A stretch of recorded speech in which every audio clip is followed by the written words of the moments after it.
אלפי מילואימניקים חזרו מהשירות הארוך ישר אל שגרת החיים, אבל עבור רבים מהם השגרה כבר לא מרגישה כמו פעם.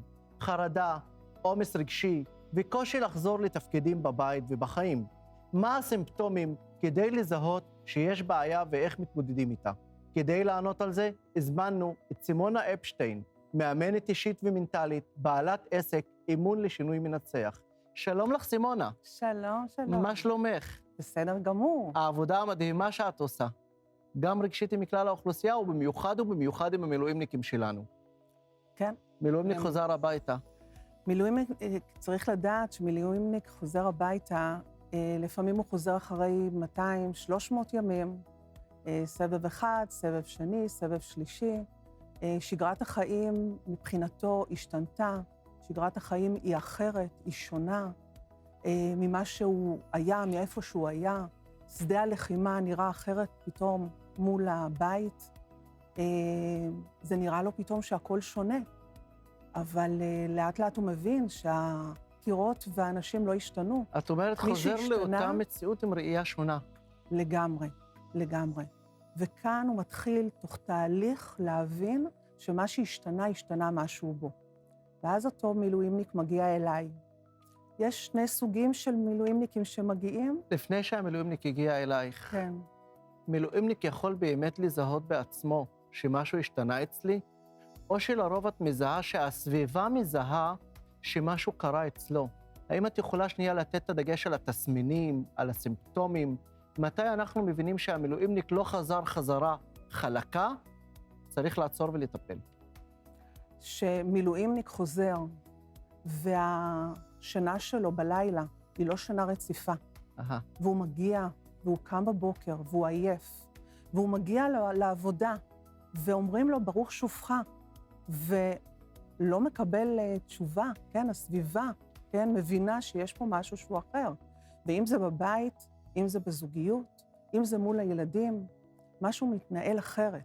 ואז הרבה פעמים הסביבה מקרינה על אותו מילואימניק שיש כאן איזשהו עניין שצריך לעבור טיפול. הצמד מילים מתנהל אחרת. עם המשפחה, עם האישה, עם הילדים. זה מתבטא בהתכנסויות, התפרצויות זעם. זה לפעמים התפרצויות זעם, ולפעמים בדיוק ההפך. לפעמים זה יכול להיות לבוא לידי ביטוי על ידי זה שהוא מתכנס בעצמו, והוא לא מדבר, והוא לא מתלהב.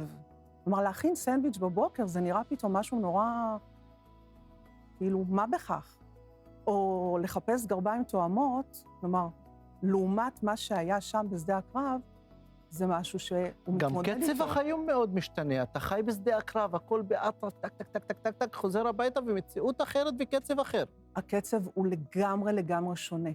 הקצב שהוא נמצא שם במשך תקופה כל כך ארוכה, ואנחנו מדברים על תקופות באמת ארוכות. הקצב הוא שונה, אתה כל הזמן בדריכות מאוד, כן, מאוד עמוקה. יש כאן, האדרנלין הוא מאוד גבוה, כלומר, התגובתיות, ההישרדות, מצב ההישרדות שאתה נמצא בו. איך נכנסת כאן סימונה ואיך מטפלת? אז כשמילואימניק מגיע אליי, קודם כל הוא מגיע מתוך מקום שהוא מבין שהוא צריך לעבור טיפול.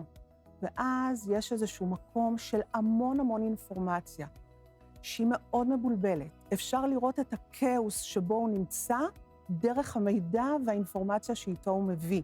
אז קודם כל אנחנו עושים איזשהו סדר, אם זה בנושא של הזוגיות ושל המשפחה ושל העבודה ושל המילואים. ואם נכנסה לו חרדה או טראומה מסוימת, אפשר לשחרר אותה בשביל להחזיר אותו למסלול הבריא של החיים? לגמרי, לחלוטין. כן?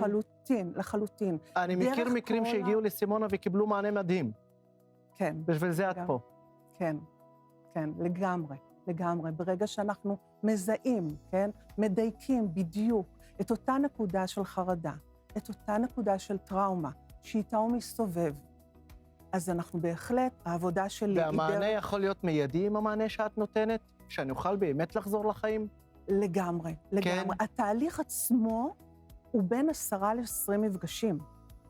אבל שאני כל הזמן יחד איתו, אני מלווה אותו במהלך כל התהליך, וגם אחרי זה בודקת, גם אחרי שהוא כבר עזב אותי, והוא סיים את התהליך, ואני רואה שהכל בסדר, אני כמובן שמלווה אותו גם את בהמשך. אומרת, כמו מילואימניק שגבר שמחזירים אותו ילד חזרה לחיים, תעמוד על הרגליים וצא לדרך. לגמרי, שמרו עלינו כל כך הרבה. ממש, היו שם מגיע להם. בשבילנו כל השנתיים האלה. אנחנו מצדיעים לכל המילואימניקים האלה. אני מצדיע לך, סימונה, על העבודה הנהדרת שאת עושה איתם. תודה. תודה רבה לך שבאת איתנו, תודה. ותודה על העשייה שלך. תודה תודה רבה רבה. לך. בשמחה. כיף להיות כאן. תודה.